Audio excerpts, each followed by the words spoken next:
Hello, and welcome to the 2022 Ohioana Book Festival. I'm Desiree Thomas, and I am pleased to welcome you to the All Are Welcome panel. We'd like to thank our festival sponsors and partners, all of whom you can find listed on the Ohioana website. And thanks to our official bookseller, the Book Loft of German Village. You can get copies of all of the books featured at the festival by going online to bookloft.com. And now I'm pleased to welcome our authors. Marcy Campbell is an award-winning author of picture books and middle grade novels, which have earned praise from the New York Times, the Wall Street Journal, School Library Review, the Horn Book, and many others. Her picture books are Junior Library Guild selections, and her debut picture book, Adrian Simcox Does Not Have a Horse, was an indie bestseller and received awards including the Comstock Read Aloud and Crystal Kite Awards, as well as the Huck Pack Prize in Germany. Marcy's debut middle grade novel, Rule of Threes, was just selected for the Choose to Read Ohio list. Marcy lives in Worcester with her husband and two children. Welcome, Marcy. Miss Harris, S.R.D. Harris, has always been a reading fanatic. Ever since she was a young child and volunteered at her local library, she has dreamed of becoming a published author. Through hard work and determination, she achieved that dream when she wrote and published her first book, Future Miss President.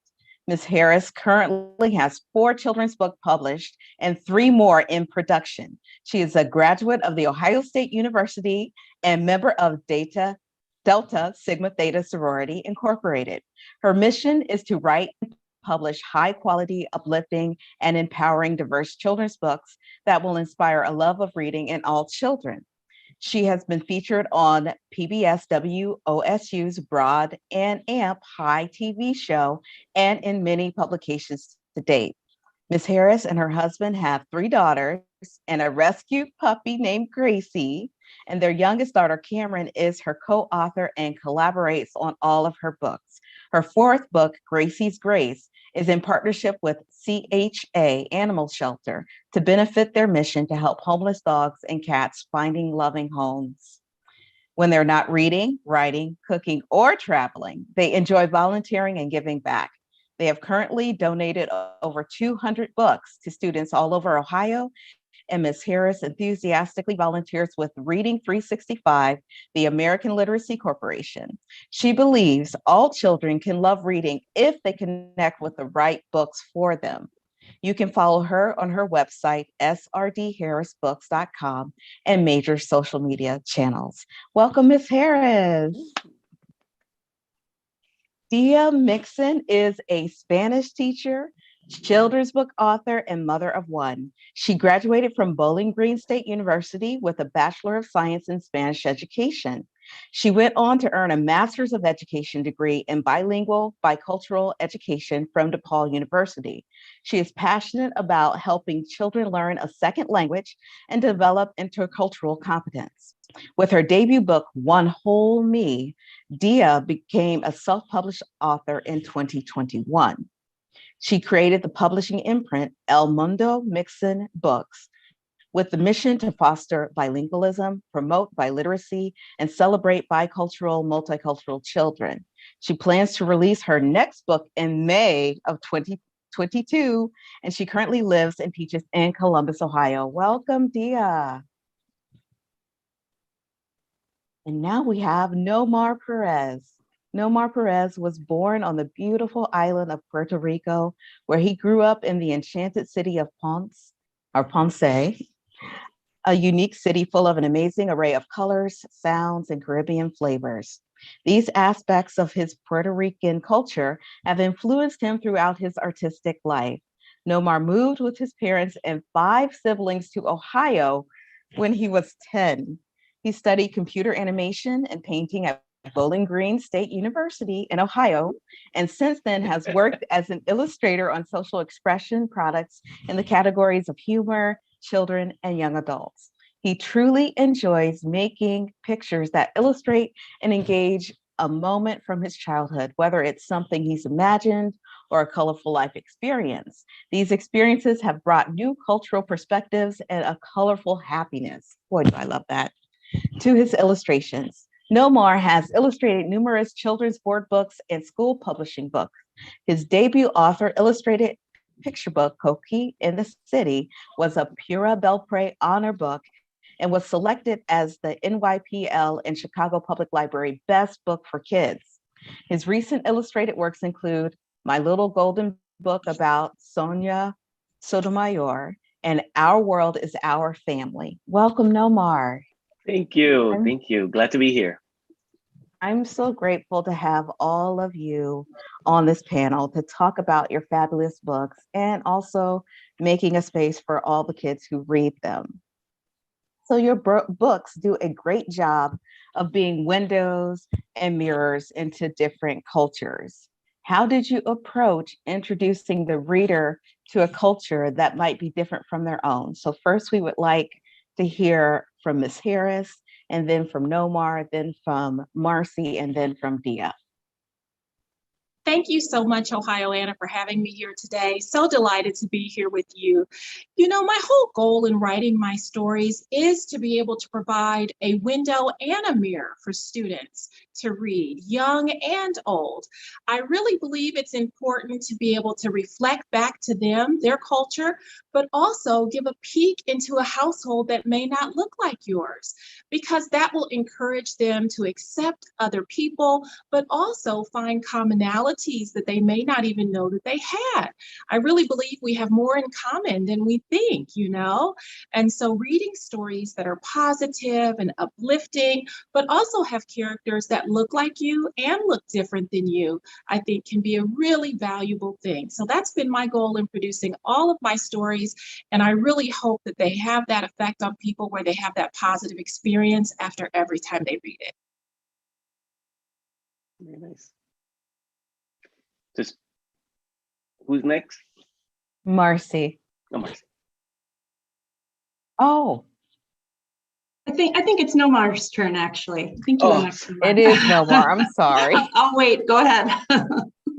So for me is I think when I'm approaching, I try to showcase something that's personal to me.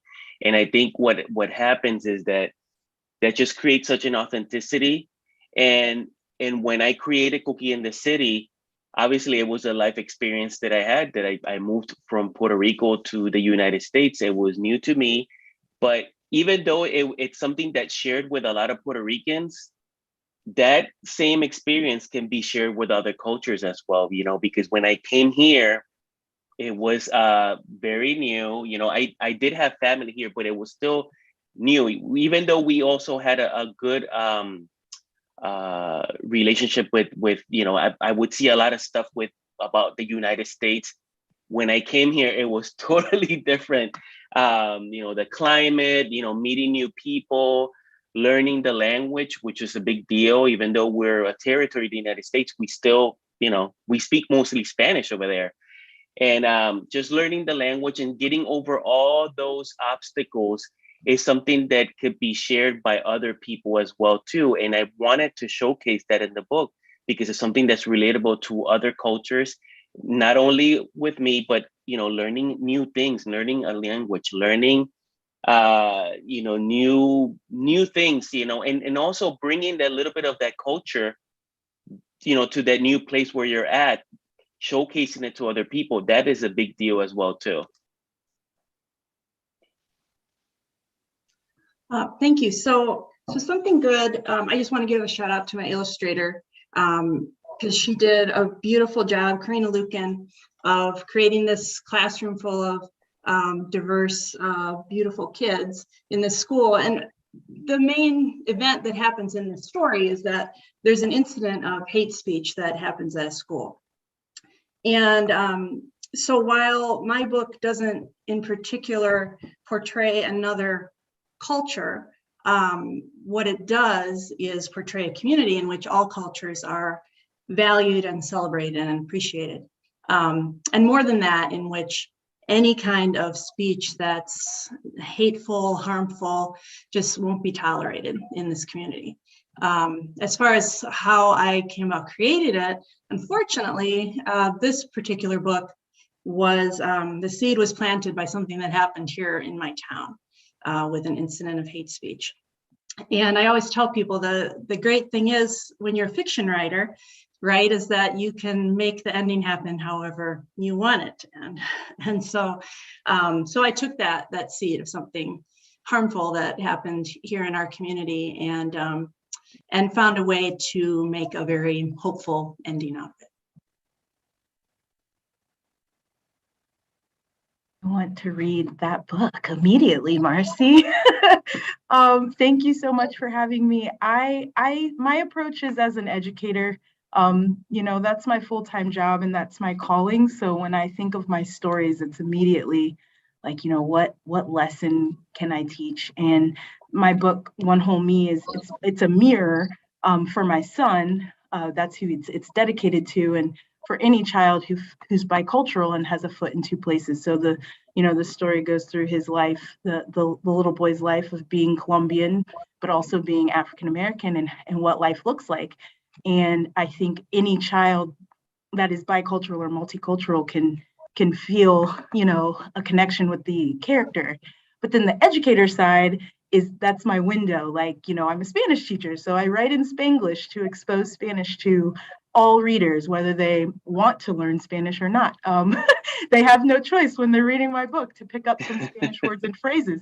And then there's a glossary. So if they want to go back and they want to find out, that cultural reference I made or that vocab word that I mentioned in Spanish, like that's that primary exposure that they need. And maybe it plants a seed and they want to go study Spanish, or learn more about Colombia, or, so it's kind of like, I hope it creates a ripple effect with readers that maybe it is a window for, and that they'll go out and continue their studies a little bit deeper. I think all of your books focus on community in one aspect or another.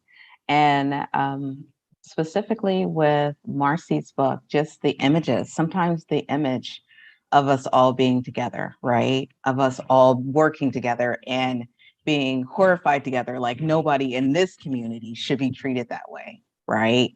And then with Nomar's book, of course, if you are a little kid and you move from Columbus to Westerville, right? There's going to be Yes. some differences from where you were and some differences to where you are now, right? Yes. I think it helps kids, you guys, the books that you created gives kids a context or a framework that they can use to examine their own lives. And that's beautiful. And speaking of your books, what would you like a librarian to say to a reader who has never read any of your books about you as an author or about your featured work or your body of work? So we're going to start now, this time with Dia, and then Marcy, and then Nomar, and then Ms. Harris. Hey, I think I would like for librarians to just to say, I write really lighthearted and uplifting stories that teach you something, right? Like they're going to teach you something about, being a good human, being a good neighbor, exploring different cultures, accepting different cultures, and just they hopefully will spark their interest because they are colorful. I have really wonderful illustrators that create beautiful, bright pictures that keep your attention, and I write in rhyme. So there's these page-turning phrases that hopefully keep the readers engaged. And yeah, that's hard. That's a really hard question. It is.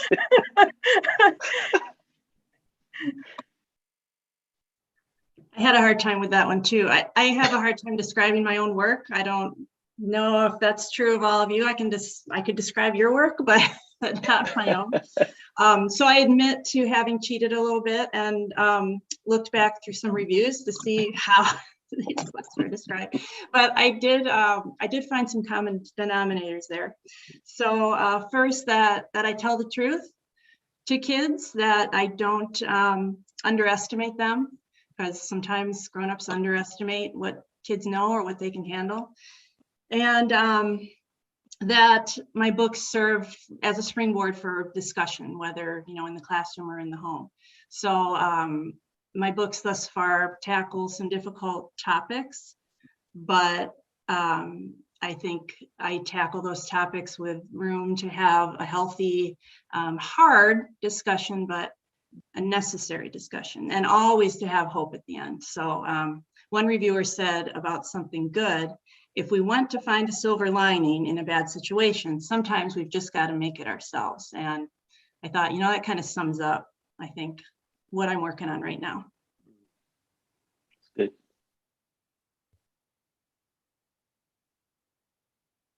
Oh, it's me. For me, well, it is a hard question, but for me, I think it's just someone that's just like you, and someone that has lived similar experiences, and someone that could help you to understand, things that you're going through. And I've gone through many things, moving here, and good, bad. But I wouldn't change that for the world, because I think it's made me a stronger person. And I think being an illustrator and being an author as well too has helped me to balance those things, because I think what my process is that I visualize things first, and then I write them, and I go back and forth, and I think just being able to write things down that I think, and then illustrating them as well, it creates a lot of variety for kids to to take and learn from that. So I love that. So. I think for me, I grew up in the library. I was actually featured in 2 children's books as a child myself. So I've always been in love with books and been inspired by stories. And I'm a former homeschool mom. And I think librarians are just absolutely the best resource on the planet. So for me, I would be honored if a librarian was to share with the reader that, when you pick up an S.R.D. Harris book, you're going to get a positive story with a message you can tuck in your heart, a resource you can use throughout your life, not just a one-time story with vibrant colors and diverse characters that celebrate us all and celebrate the beautiful diversity in our culture and in our world, but also a lesson that you can tuck in your heart and carry with you throughout your life. So it's more than just a story you read once and put it back on the shelf. We are actually making a movement of people coming together to spread joy through literacy and encourage and inspire young children to read all kinds of books and dream really big dreams. So that would be my hope. I think librarians are the absolute best. So I would just really hope that they would encourage people to pick up any of our books. Believe me, I've been book talking all of your books, which is why we had the question about the librarian, what you would like them to say, because somebody has been saying stuff about your books. Thank you. So speaking of the writing process, I write, but not like you guys. You guys have full-grown books, like literal books. So how do you decide what to write about? How do you maintain a child's perspective as you write? And can you tell us a story about how the idea of one of your books came to you? So this time, Nomar, you are first, and then Marcy, and then Miss Harris, and then Dia. So how I explained earlier, the idea for the book came from a life experience. And I think that's something that I've always wanted to tell and put in writing. And it was easy to kind of bring that out because I lived through it, and I was able to put it down and, and explore that theme of moving to a new place. And that totally, that's what I continue to do, because I want to continue to write stories about my life experiences. And I think it just helps, because I think a lot of people want to hear those experiences, and a lot of publishers as well too. They want to hear those true life experiences. And even though in the story, I did add a coquí, which a coquí is like a big deal in Puerto Rico. And but obviously I can't bring a coquí here, but I did bring my culture with me, you know. So that was, you kind of add those little moments of fantasy there, but you know, that just helps kids, you know, like, you know, wow, like that's so cool that, you know, he was able to come, you know, from a different place, but he was able to bring his culture as well too. So as far as a child perspective, you know, I have 3 kids. So I'm able to, you know, ask them questions, and, you know, they obviously they see me working all the time. And um, it's good to get that perspective and to learn from that, you know. And I'm surrounded by kids as well too, because I also teach Sunday school in my church. And that's a big deal too, to get, you know, so much energy from them, to be able to understand what they're going through, how they're thinking, you know. They all think differently. My 3 kids are all different. They're all very artistic, but they think very differently as well.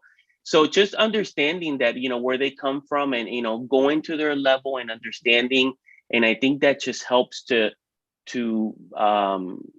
bring those experiences to what I'm writing and to what I'm also illustrating as well. And obviously the story that, you know, Coquí in the City is a story about Miguel that moves from Puerto Rico to the US, and, you know, experiences cultures, experiences new things, but at the same time he does not lose his culture. He brings it into the United States and showcases it to everybody. So I free write a lot in terms of like where I get my ideas. I usually, and free writing for me is done on my laptop because I have terrible handwriting and I can't read it, but I'm really fast typist. So usually like right after I have my coffee in the morning. Sometimes I'm doing more of a focus free write if I'm working through a problem in a book, or, you know, I've really been thinking about this idea. And sometimes it's just, what am I thinking about today? What did I read in the news? What book did I love recently by a fellow author that's sparking some idea? And then when it comes time to think up a new idea, I have all these pages of free writes that I just start reading, and I just notice, I pay attention to what I'm paying attention to. So, you know, things are jumping out at me and like, well, there might be a story in that. So for me, it's just generating a lot of material without censoring myself, first off, in order to pull ideas from there. I definitely get ideas from my own kids. My kids are now in 7th and 9th. So they've been super helpful for my middle grade novels. I've branched into middle grade, but and they're still my first readers for picture books. They read a ton of picture books still. But I have volunteered for years at our local elementary school. And so, you know, I'm still around little kids, and I think that's really important. You've got to, especially when you're trying to get dialogue and just, you know, how kids think about things, you've got to spend time around little kids. But I'm still mining my memory for ideas, my own childhood memory. Like something good, you know, came from a current event in my town. But my first picture book, which was this one, actually came from a childhood memory where there was a little boy in my class who said he had a horse and he did not have one. And boy, was I angry about that, because my family didn't have much money and his family did. And I wanted a horse more than anything, and I was never going to get one.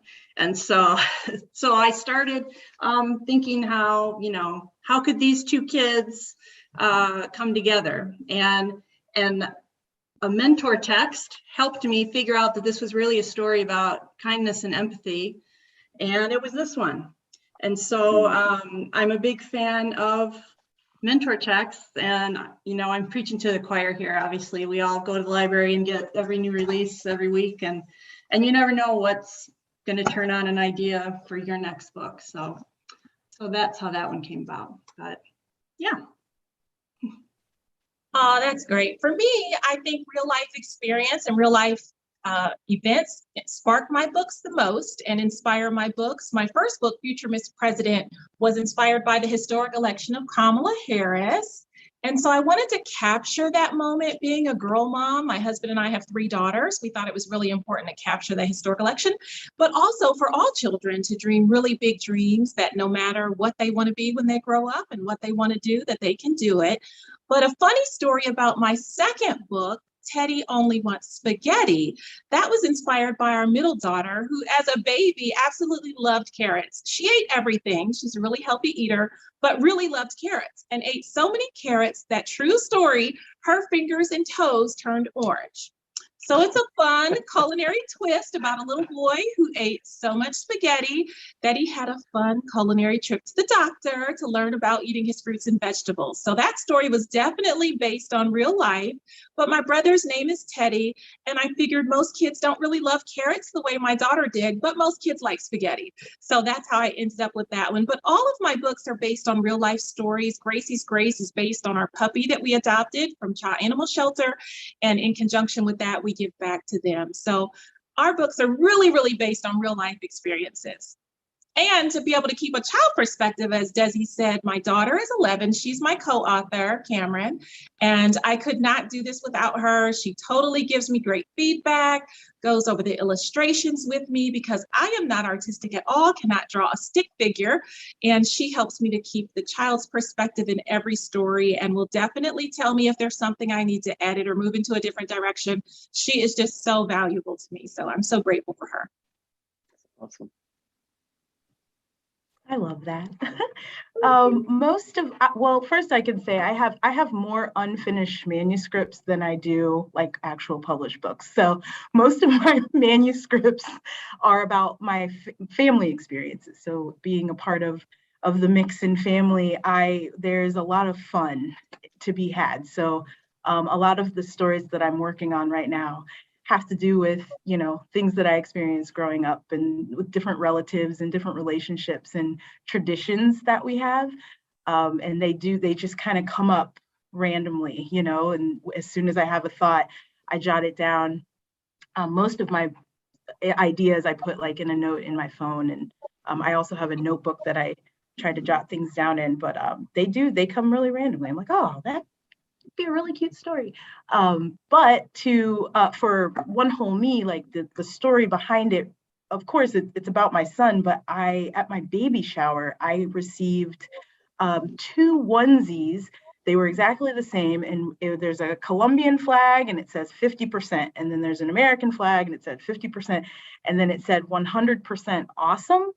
But the ME on awesome was like bolded, it was like a different color, because it was like 100% me. And I was like, right. And then the idea didn't come right that minute at the baby shower, but after my son was born, I felt this sense of urgency to make sure that he had at least one book that represented him, like he could identify with the character. And that's really what I went back to, was that onesie and that idea that like he's a whole person. He's not really actually 50% this and 50% that. Like he is one whole person with 2 different cultures. And that's where the story was born. That was that story. And then here at my school, we have an affinity group called A Foot in Two Places. And it's just students in the middle school who feel like they have a foot in 2 places, whether it be racially, ethnically, religious, socioeconomic, however they feel, like they have a foot in 2 places. And they were my beta readers. So I was like, could you listen to this story I wrote? And it resonated with them so deeply. And these are, 6th and 7th and 8th graders. There was even a 9th grader. And I thought, wow, like if this resonates with them and I'm writing it for younger students, then I think we've got a good one.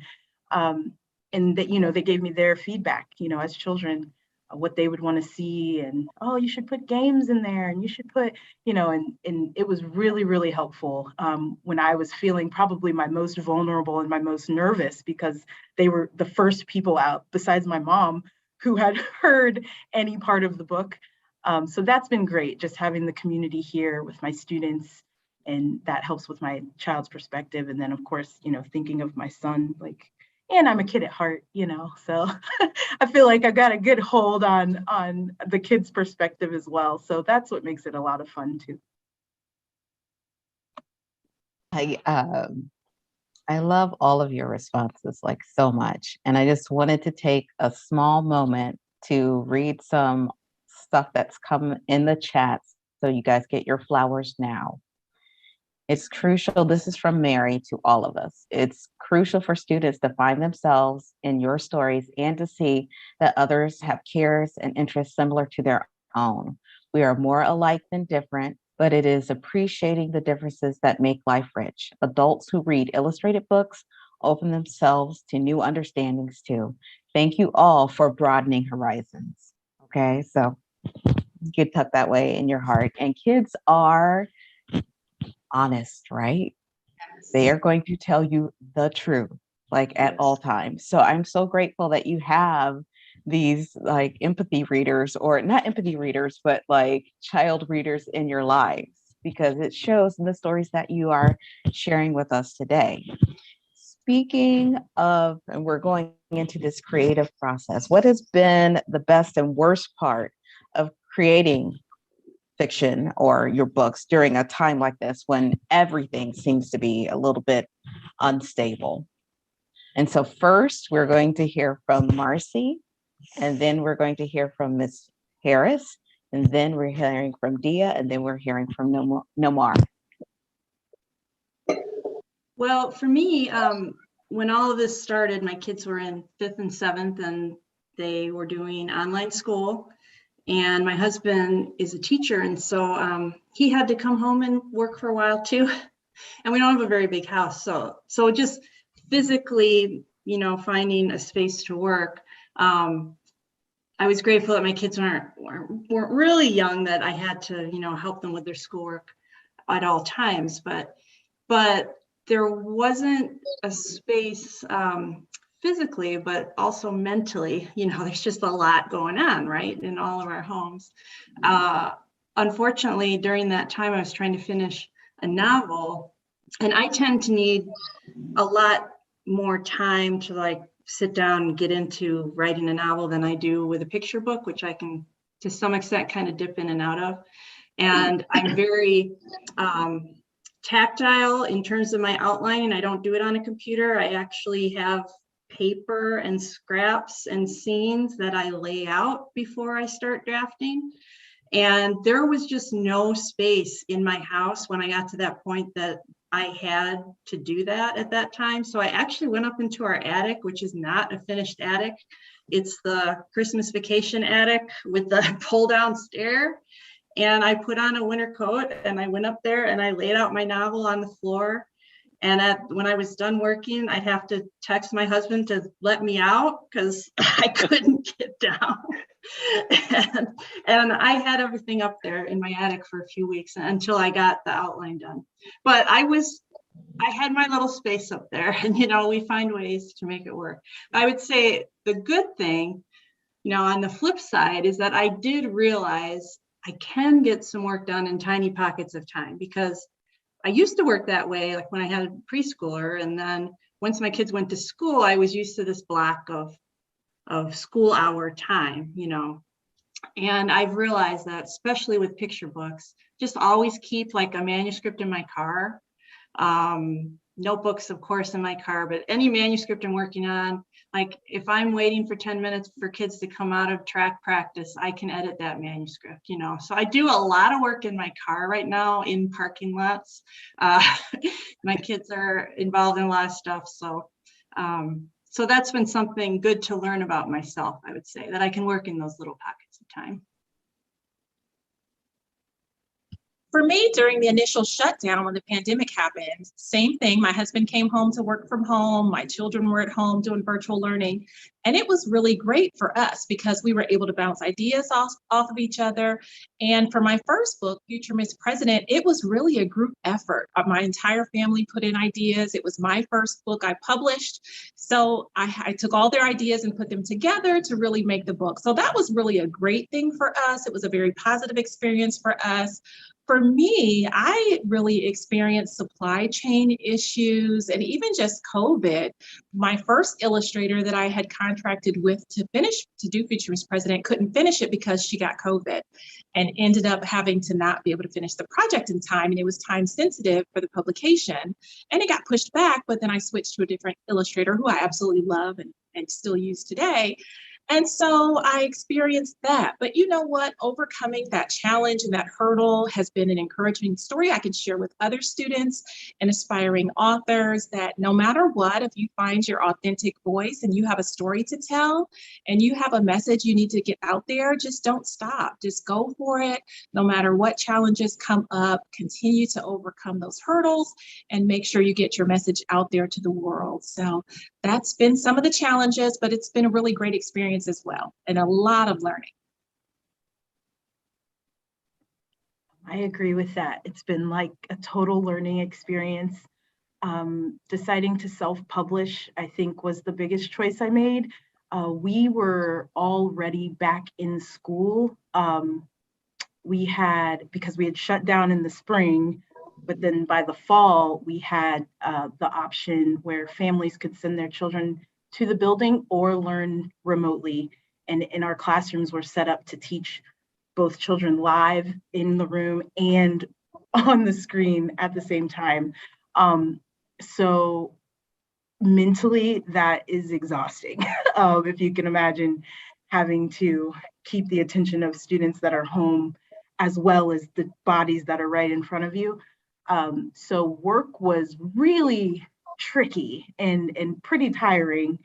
And I was like, yeah, let's take on something brand new right now. But I think it was more of that urgency, or that's how I know I was meant to do it, because it was something I think on paper it was like, girl, this might be the wrong time, but everything in me and all of my energy was going towards getting this book out. So I went with it, and I learned so much in just like 10 months, I think, of really grinding and doing, webinars. And I talked to a book coach once, and, just trying to line everything up to figure out all the steps to publish. And so the shutdown didn't really affect me in that sense, because I could have all of my meetings virtual and stuff like that. But my decision to use a national publisher was definitely fueled by the shutdown, because I had heard of the supply chain nightmares and people's books being out on ships, or at docks, and they weren't being able to unload and all that. And so I did go with a printer that was here in the States, so that I could get the books when I wanted them instead of waiting so long. So that was one effect I felt from COVID, was making that choice, which was a more expensive choice, choosing to print here in the States.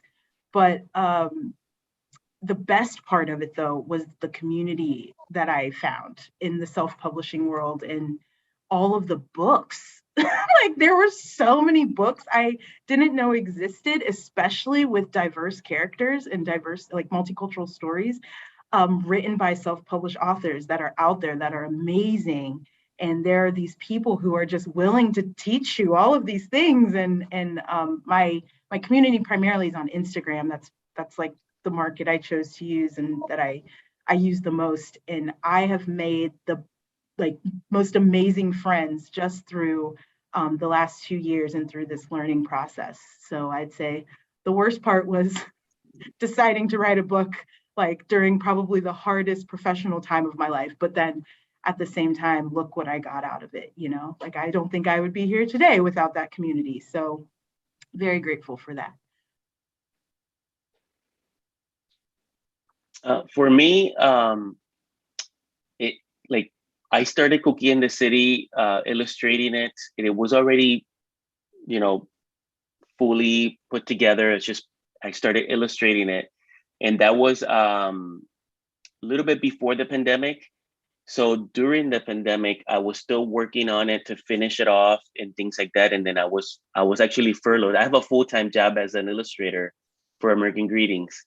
And so that, it had its good and bad, obviously. My kids were here. So it was a little bit kind of like trying to figure out how to get myself, organized and kind of grounded, because I had to deal with a lot of things, the kids being here, dealing with whether, I was going to go back to my job or not. So once things kind of settled,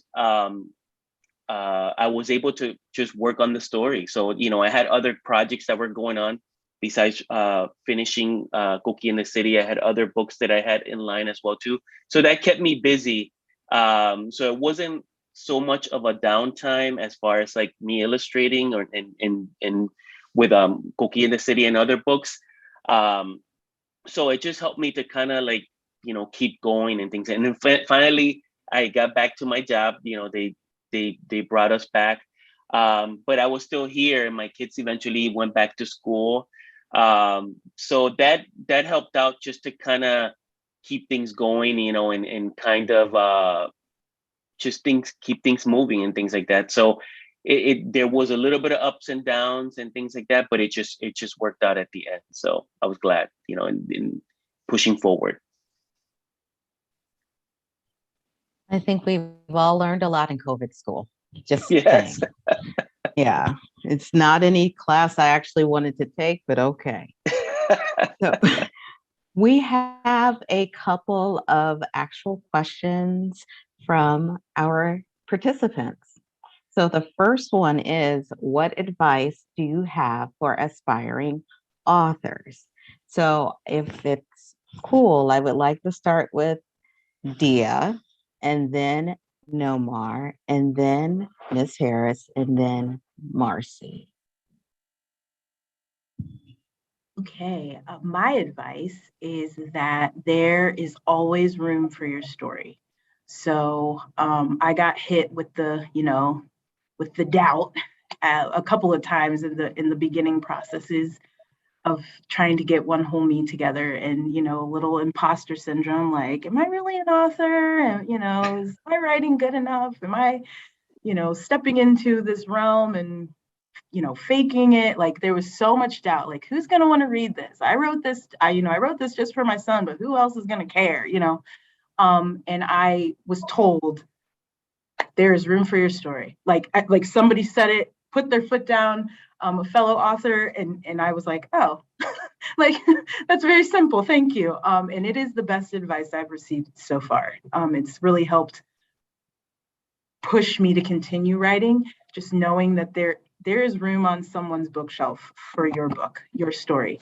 And of course, you have your target audience, and maybe they'll want it, maybe they won't, but you don't control that.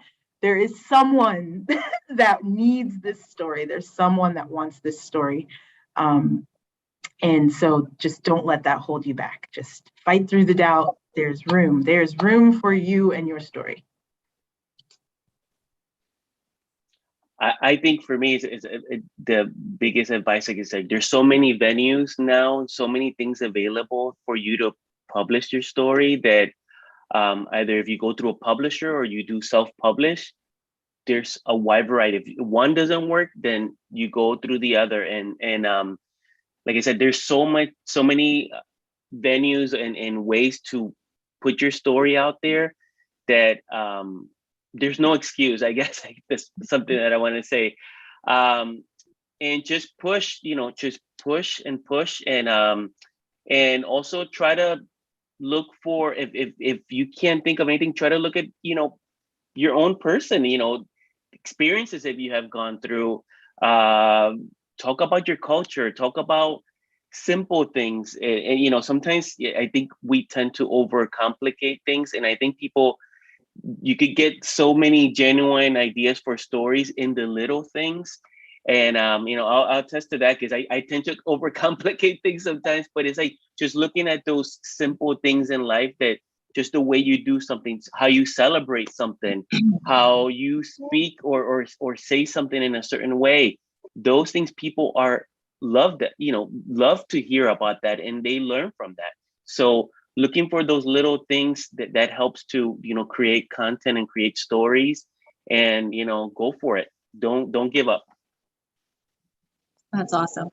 I always tell young readers and aspiring writers that in order to be a really great writer, I think you have to be a great reader. Read a lot of books. Get your mind around a lot of different genres and cultures and age groups and age ranges. Just read a lot of books. It'll increase your vocabulary, increase your imagination, may spark an idea. So spend a lot of time in books, but also write down your ideas, whether it's just a journal, a notebook, speaking into your phone, recording a video, whatever it is, just get that flow of consciousness going. And then you'll be able to parse out an important idea, like Nomar said, about what you might want to write about. It may just jump off the page at you. And it doesn't have to be anything that's already out. It can be something completely unique, or it can be something that's already out. If you walk down the bread aisle, you see a million different types of bread. That's okay. Like everyone has already said, there's room for your story as well, as long as you stay true to your authentic voice.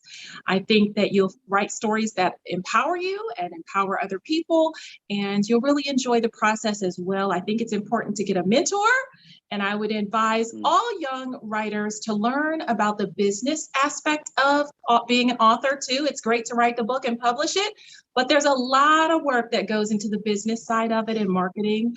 And I think it's important to have a mentor that helps you avoid the expensive mistakes that sometimes take place, and they can help your learning curve be a lot easier than necessary than it has to be. Yeah, that's all good advice. And every time I'm at a conference, I get asked that question. Surprisingly, maybe not surprisingly, it's often by a grandparent who maybe has a story that they want to publish for a grandchild. I always ask right away, what's your favorite picture book? What's your favorite recent picture book? And if there's not an answer to that, then that's some homework that potential author needs to do. So like Ms. Harris said, you've got to read hundreds of picture books. If you want to publish a picture book in 2022, you need to know what's being published in 2022 and see what's out there, and how you can maybe find your place and do something a little differently. I would also say one of the mistakes I made, because I'm an author but not an illustrator, and I used to write for adults, is that making the switch to picture books, I wasn't leaving enough room for my illustrator. So that's something you really have to learn if you've not written picture books, is that you don't want to describe everything, because the illustrator has a job to do and brings their own piece to that. So that was an important thing for me. Also, to make sure that you're reading everything aloud.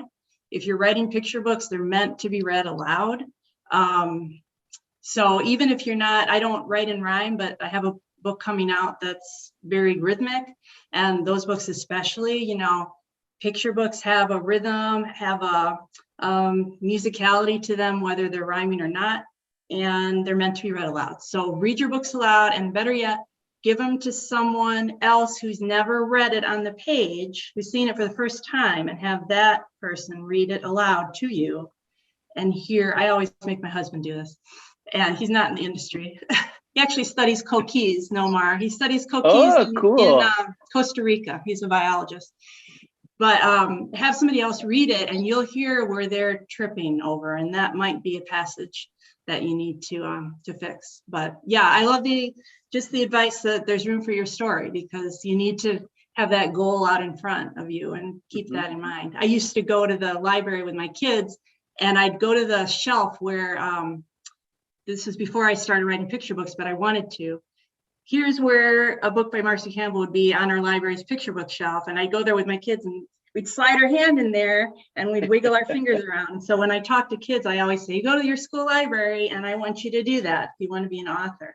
And it's just, it's something cool to keep in your mind and work toward. That's awesome. This is amazing. We have some more questions in the chat, so I am going to read one more question, because we've got about 10 minutes left in our session here today. So this comes from ZF. In a time where books are currently being impacted and censored over divisive concepts, how important do you think diverse representation is in children's books right now? So I would like to start with Ms. Harris, and then Marcy, and then Nomar, and then Dia.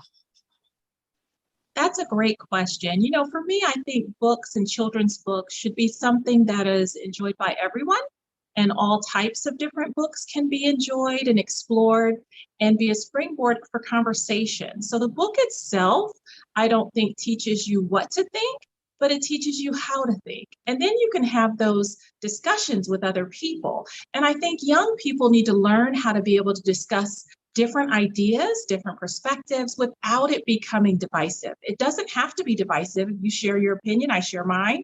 We don't even have to agree. That's completely fine. But having those stories there that spark that conversation is really important. And I think just normalizing stories with diverse characters where you see children playing together, eating together, learning together, going to school together is important, because then even the majority children can see us in a positive light and see us in those ways where they are encouraged to reach across the street or to a friend and build those relationships from there because they got a positive experience in a story from the book. So I think it's really important, and I think those conversations are important. And a lot of times people spend a lot of time online, where I think it's important to get back to those kind of conversations you have in person and sharing ideas and not banning books, but actually reading books and having those discussions around those books to have a greater knowledge and a greater understanding of other people. Right. I mean, gosh, this just, it's unbelievable to me, the book banning that's going on right now. And, you know, it's crazy to think we want to make things better if we're not willing to talk about it. So this whole book is based on something nobody wanted to talk about that happened in my town. And we have to be able to talk through these things and come together to find solutions for all of our kids. I would also say it's important to be involved, you know, just off the book topic, not just in national elections, but you've got to find out what's going on in your city council, like today, what's happening in your school board, and talk to those people and make your voice heard, and make sure that, you know, in my case, that I'm working as an ally to help people here in my community. Just make sure your voice is heard. You know, the angry voices are the loudest. And the people who are getting angry about ridiculous things, we need to be louder as allies and make our voice heard for what we believe in, and that we believe in all kids, that all kids have a right to a safe, healthy community where they're valued and uplifted. I think, you know, diverse representation in books, it's very important. I mean, because again, showcasing cultures, you know, and showcasing different points of view, showcasing different ways of thinking, it's important. I think letting the reader make that decision whether they want to pick up that book or not, that should be left to that person. You know, if you don't like it, then move on to something. There's so many things out there to be able to see and do that, you know, just because there's a certain way of someone describing themselves or the way the story is, you know, doesn't mean that it's bad. If you don't like it, then move on, you know.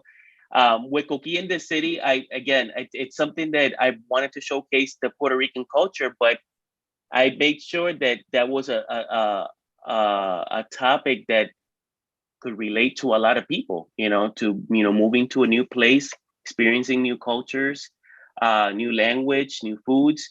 So I wanted, you know, looking at those stories makes it, rather than just honing into one culture, it makes it available to everyone.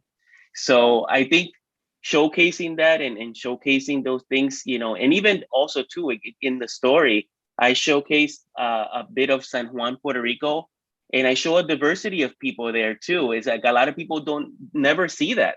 They think Puerto Ricans look a certain way and that's it. But there's all kinds of different colors in Puerto Ricans, you know, there's black, brown, white, blue eyes, you know, brown eyes, different styles of hair. So I wanted to showcase that in the book so that people could see that there's just not one way of seeing a Hispanic person. Hispanics come in all kinds of colors and varieties and flavors. So that's what I would say. Yes. Okay. So I think it's very important, diverse representation in books. I think that something as simple as a picture book can provide so much exposure that builds cultural awareness with children who maybe would never have any other access to the world. They would never be able to immerse themselves because they can't travel and things like that, right? Maybe they can't go out and try new foods and learn different cultures in those ways, but through a book they can. And so having that diverse representation is extremely important for building that cultural awareness, because without cultural awareness, how do you build empathy for other cultures? And if you can't build empathy for other cultures, how are you going to become, a global citizen, right? Like how are you going to be a part of the greater community outside of your bubble, which is what needs to happen, right? Like that's kind of what we want. That's the future for our children, is that they are these productive global citizens. And so I feel like something as simple as diverse representation in a children's book, like that seems like such a useful tool to be a catalyst for the greatest goal we have for our kids, right?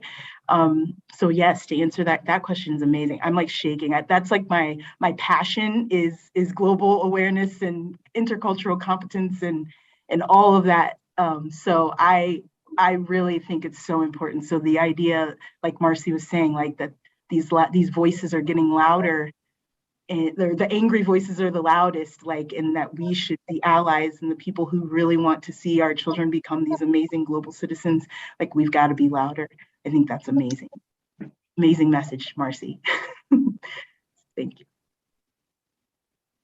Well, I have enjoyed this conversation so much. We have 2 minutes left. So I will just say thank you for continuing to create diverse books, because really it shows, like, let's face it, we live in a global world. Nobody is going anywhere. You will meet people who are different from yourself. So having books that helps expose you to difference helps you be more curious and more accepting. So thank you for doing your part in doing that.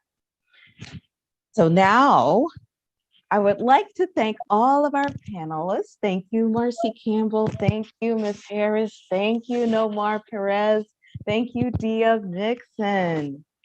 A reminder that you can get copies of the books of each one of our authors from the Book Loft of German Village at bookloft.com. Thanks again to our festival sponsors and partners. And thank you so much for joining us. Please check out the Ohioana website for all this year's festival programs. Thank you so much for your time and attention. Adios, muchachos. Thank you. Thank you. Thank you. Adios. Thank you. Thank you so much. Bye.